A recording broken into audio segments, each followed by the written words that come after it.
thank you to our co-chairs. It's wonderful to see you all, ladies and gentlemen, on this Saturday afternoon in New York. I think today marks many firsts for the Commission. I think it's a first that we meet in New York on a Saturday. We're usually the Sunday club since our inception, so that's a first. I don't know if we want to continue that, but at least that's a first for today. It's actually the first time we meet in the UN compound itself. Not sure we want to continue that either, but let's see. I know the badging can sometimes be a challenge. It's also the first time we kind of break our traditional format in the way that we sit, and we're seated at round tables. We will be joining you shortly, and I think that's probably an experiment that we hope works today and that we'd like to continue. And of course, for me personally, it's my first as the ITUSG, and I'm really delighted to have this role as co-vice chair in this very important commission, which is a commission that I had the great pleasure to be part of since its creation back in 2010.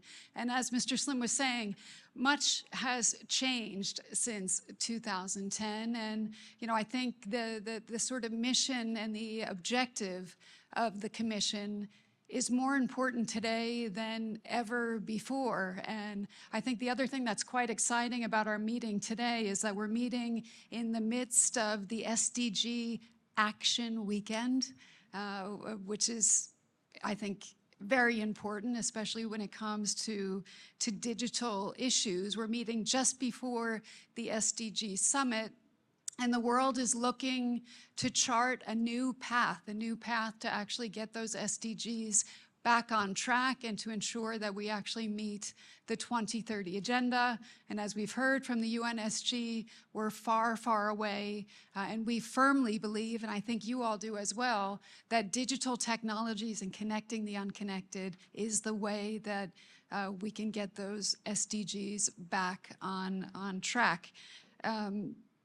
And of course, as you were mentioning, Minister Paula, when we look around this room and the diversity that this group of important leaders and stakeholders bring to this issue, I think that's something that we need to leverage on now more than ever. And as we look to, I would say, kind of turn the page and map out our next chapter for this commission, I just wanted to maybe share two thoughts.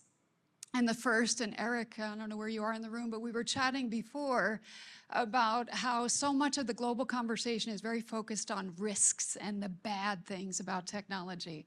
And while some of that is true, and we absolutely have to deal with the negative issues and the challenges and the fear around things like generative AI, I think we also have to remember, as Mr. Slim and Minister Paula were just echoing, that a third of the world has never ever connected, and so we can't leave that third of humanity offline.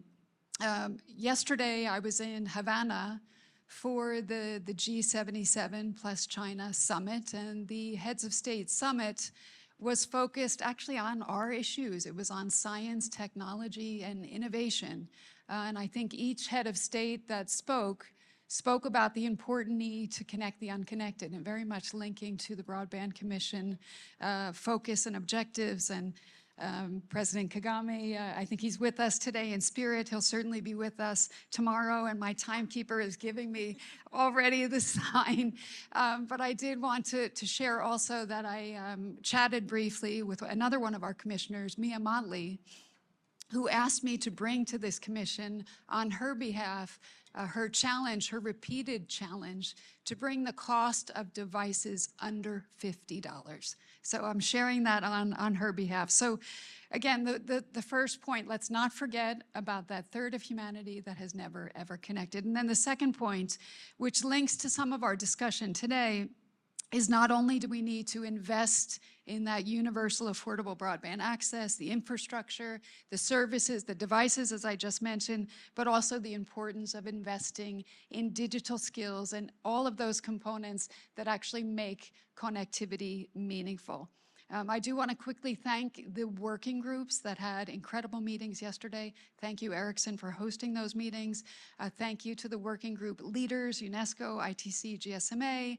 I think the work that was done on data for learning and MSMEs brings important recommendations to this group that we need to look at implementing. As we move forward, and I'm really getting the evil eye here, just to say on behalf of the Secretariat, we are listening to you. We've been engaging on ways we can improve this commission. We're listening, we're trying to improve, we're trying to make it more impactful, and we're also trying to take this work to the field. And I think I'll save the further points for later if she gives me another opportunity. But really, it's a delight and a pleasure to see you all here, and I'm looking forward to the discussions. Thank you.